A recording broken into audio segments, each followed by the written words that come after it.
Bien, bonjour les terminales. Eh bien, je vous retrouve aujourd'hui pour la poursuite du thème 2 de géographie. Donc, nous étions dans le grand 1 des territoires inégalement intégrés avec des centres et des périphéries, hein. Quand je dis inégalement intégrés, c'est bien évidemment inégalement intégrés dans la mondialisation. Et donc, nous avions commencé à voir dans un petit 1 les différents centres de la mondialisation. Nous avons vu d'abord que l'organisation de ces centres de la mondialisation était de plus en plus multipolaire, hein. Elle avait tendance notamment à gagner les pays du Sud par le biais du développement des pays émergents.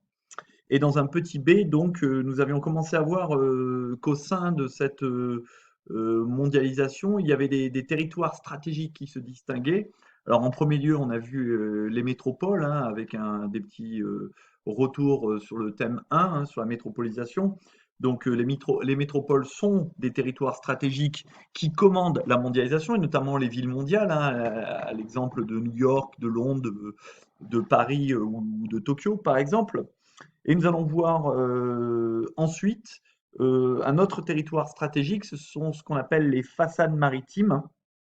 Donc les façades maritimes, vous en connaissez certaines, hein, dont on a déjà parlé, la Northern Range qui longe les côtes de la France, de l'Angleterre, de la Belgique, des Pays-Bas, de l'Allemagne, donc en Europe de l'Ouest. Vous avez la façade est américaine, hein, avec les ports de l'Est des États-Unis. Donc ces façades maritimes, hein, ces lieux qui concentrent donc des ports qui sont les uns à côté des autres et qui ont tendance soit à se faire de la concurrence, soit au contraire à collaborer en quelque sorte.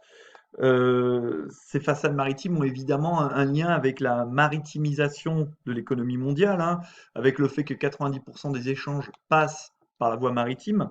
Et le développement de ces façades maritimes a également un lien avec ce qu'on appelle la littoralisation, c'est-à-dire le processus, vous savez, de concentration des hommes et des activités économiques sur les littoraux, c'est-à-dire ces zones de rencontre entre la mer et la terre. Euh,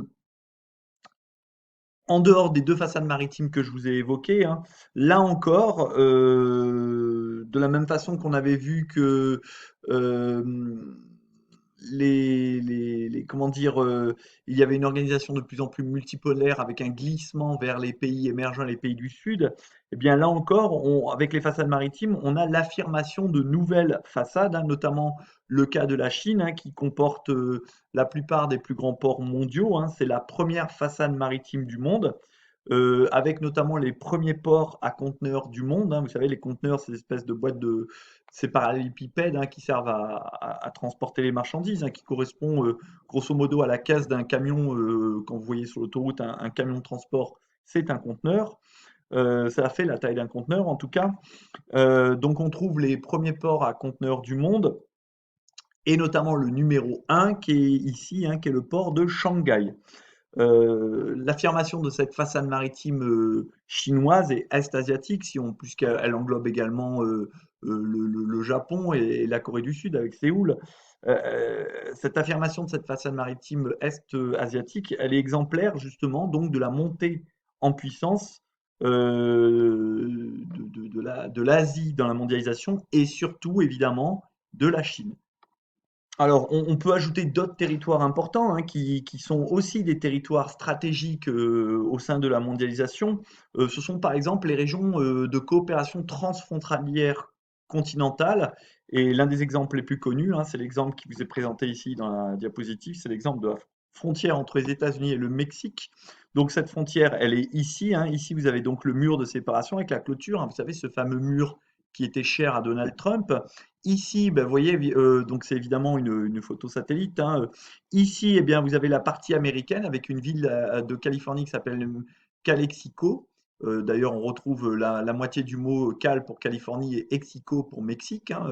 Donc c'est une ville qui est vraiment à cheval presque entre le Mexique et la Californie américaine. Et vous voyez donc une ville avec autour ben, des espaces agricoles, hein. On voit ces formes géométriques bien irriguées d'un vert très visible du ciel. Et puis de l'autre côté, vous avez cet important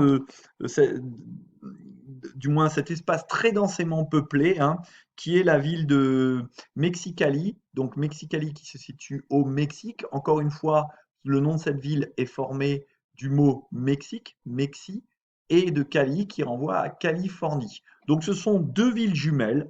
On appelle ça aussi des Twin Cities, qui se situent de part et d'autre de la frontière, l'une du côté des États-Unis, l'autre du côté du Mexique. Euh, et notamment dans la partie mexicaine où la main-d'œuvre est moins chère, eh bien, les entreprises américaines de la frontière, ici, vont aller installer des maquiladoras. Alors, qu'est-ce que c'est des maquiladoras? Ce sont des types d'usines qui se situent donc à la frontière du nord du Mexique et qui assemblent à bas coût, puisque la main-d'œuvre coûte beaucoup moins cher qu'aux États-Unis, eh bien, des produits d'exportation. Mais toute la marchandise qui va être assemblée dans les maquiladoras du Mexique vont être exportées vers les États-Unis par une main-d'œuvre donc qui est très bon marché. Euh, Ici, vous avez un article du géographe Laurent Carouet qui s'intitule La frontière États-Unis-Mexique, hein, à Mexicali, Calexico, donc qui est en lien évidemment avec cette photo satellite, et qui montre que justement, dans le cadre des accords de libre-échange qui ont été passés entre les États-Unis, le Mexique et aussi le Canada, qui s'appellent les accords de l'ALENA, euh, le Mexique est donc devenu l'un des principaux fournisseurs des États-Unis en termes de produits manufacturés, hein.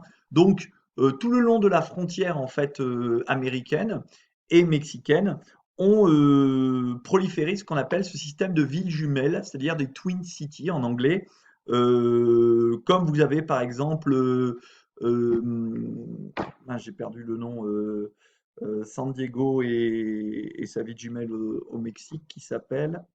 Oui, ça y est, j'ai retrouvé, c'est Tijuana. Donc, vous avez à chaque fois une ville américaine et à quelques kilomètres, voire à quelques centaines de mètres, en fait, c'est le même ensemble urbain, hein. Quand vous regardez le plan, du moins la photo aérienne, hein, vous voyez bien, en fait, il n'y a pas de. On voit même que les rues, regardez, se prolongent de part et d'autre, en fait, finalement, de la frontière, hein. Donc, c'est le même ensemble urbain, sauf qu'une partie américaine, une partie mexicaine, et que, évidemment, comme les droits des travailleurs ne sont pas les mêmes de part et d'autre de la frontière, eh bien, les entreprises américaines ont tout intérêt à délocaliser une partie de leur production juste de l'autre côté de la frontière. Donc ces systèmes de Twin City, on les trouve tout le long de la frontière américano-mexicaine. La population est quasiment la même, hein, éthiquement parlant. Vous voyez, par exemple, à Calexico, on vous dit 97% de la population est d'origine latino-américaine, c'est-à-dire qu'elle parle espagnol. Et du côté mexicain, Mexicali est peuplé évidemment de plus d'un million de personnes qui parlent évidemment espagnol. Donc il y a la même promixité linguistique, c'est la même population, mais pas avec les mêmes règles évidemment, pas avec les mêmes règlements, ni les mêmes protections sociales. Et dans la partie mexicaine, donc, on vous dit, on produit également de nombreux produits agricoles, hein, des asperges, des brocolis, des carottes, des oignons, etc., qui pour la plus grande partie vont être exportés du côté des États-Unis, mais encore une fois, à des coûts qui sont très intéressants. Alors, ce qui est intéressant dans cet article et ce qu'il montre très bien, Laurent Carouet, c'est que dans le cadre, comme il vous est indiqué ici, hein, de la division intracontinentale du travail, c'est-à-dire au sein du continent américain, avec les accords de l'ALENA, donc il y a une division qui se fait au niveau du travail entre les États-Unis et le Mexique, et on vous dit en fait que donc les activités importent sous douane des États-Unis ou du monde entier et sans droit à des composants et des pièces détachées. Donc, les États-Unis vont importer des composants ou des pièces détachées sous douane, mais ces composants vont être montés dans des usines qui produisent des sous-ensembles ou des produits finis qui sont ensuite réexpédiés aux États-Unis. C'est-à-dire que les composants vont être en fait assemblés au Mexique pour être ensuite réexpédiés aux États-Unis. Et évidemment, on vous le dit, ils sont réexpédiés sans droit. Sans droit, c'est important, c'est-à-dire qu'il n'y a pas de taxe.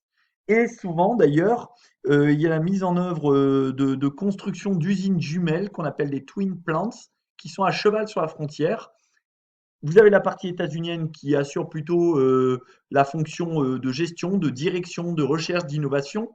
Donc, vous savez, dans la chaîne de valeur, le haut de la chaîne de valeur. Et la partie mexicaine, elle, a plutôt les fonctions de production banale, donc plutôt le bas de la chaîne de valeur. Si on regarde ici, les twin plants, vous l'avez là. vous avez la partie, l'usine, la partie américaine, hein, de la Twin Plants.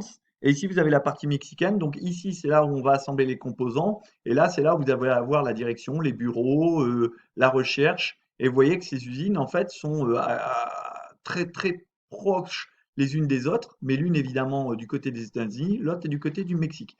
Et donc, on trouve ces maquiladoras, donc ces cités jumelles en quelque sorte du côté mexicain, tout au long de la frontière, pour pouvoir, et elles ont, ces cités, elles ont bénéficié de leur proximité avec la frontière et avec les villes américaines pour pouvoir se développer.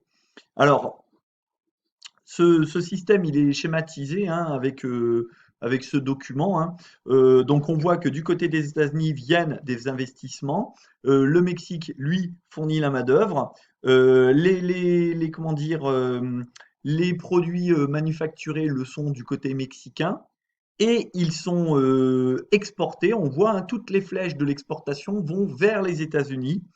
Et tout au long de ce qu'on appelle ces villes doublées, donc villes doublées ou Twin City en anglais, ces villes jumelles. Donc à chaque fois, vous avez la ville américaine avec son doublon de l'autre côté de la frontière, la ville mexicaine. Et toutes ces villes mexicaines ont grandi, ont profité en fait de ces accords de libre-échange parce qu'évidemment, ça a créé énormément d'emplois dans ces villes et ça a attiré eh bien, toute une population mexicaine qui était en mal d'emploi et qui donc est employé dans des usines qui sont dirigées par les États-Unis, mais qui sont dirigées, comme on peut le voir, parfois à peine quelques centaines de mètres de l'autre côté de la frontière.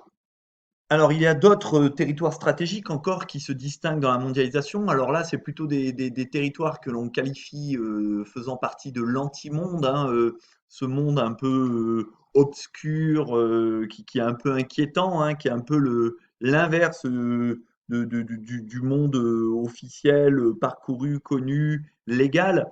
C'est par exemple ce monde qui est représenté par ce qu'on appelle les paradis fiscaux qui vont participer donc à l'organisation des flux financiers mondiaux.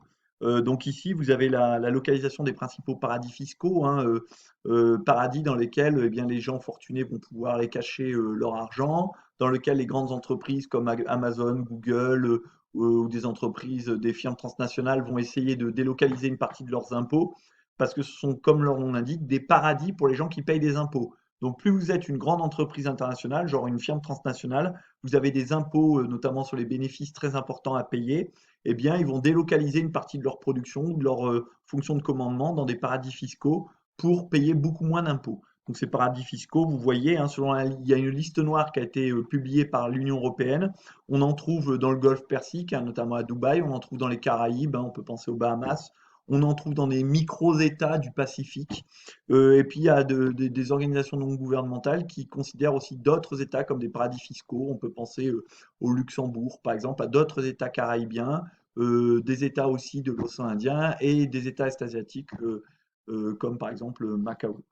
Alors, ces paradis fiscaux, ils ont un deuxième avantage, hein. Outre le fait qu'ils taxent très peu les capitaux, donc ce qui intéresse toujours les capitalistes, hein, donc notamment les propriétaires de ces grandes firmes transnationales, ils pratiquent également le secret bancaire. Ce qui veut dire que lorsque la police a besoin de faire des enquêtes ou que des États ont besoin de faire des enquêtes pour essayer de trouver leurs échappés fiscaux, eh bien, on leur dit que, ben non, désolé, on pratique le secret bancaire, donc nous ne communiquerons aucune information sur les détenteurs de comptes au sein de nos banques.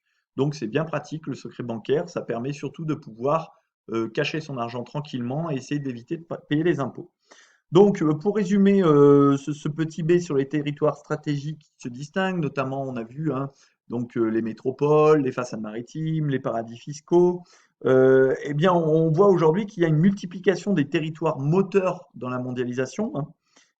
Et cette multiplication, elle est largement due à l'affirmation de nouvelles puissances économiques, et notamment celles qui font partie des BRICS. Et quand je dis les BRICS, je pense bien évidemment en premier lieu à la Chine, mais on n'oublie pas aussi l'Inde, la Russie, qui s'est bien refaite depuis son effondrement post-communiste, le Brésil, même s'il souffre à l'heure actuelle beaucoup de la crise du Covid, et aussi l'Afrique du Sud, qui elle aussi a été touchée par la crise. Mais de façon générale, tous les pays ont été touchés par la crise. Donc la mondialisation, elle favorise la multipolarité du monde. On peut donc aujourd'hui parler d'une forme de basculement du monde, on l'a vu, hein, dû à la mondialisation, notamment vers des pays émergents.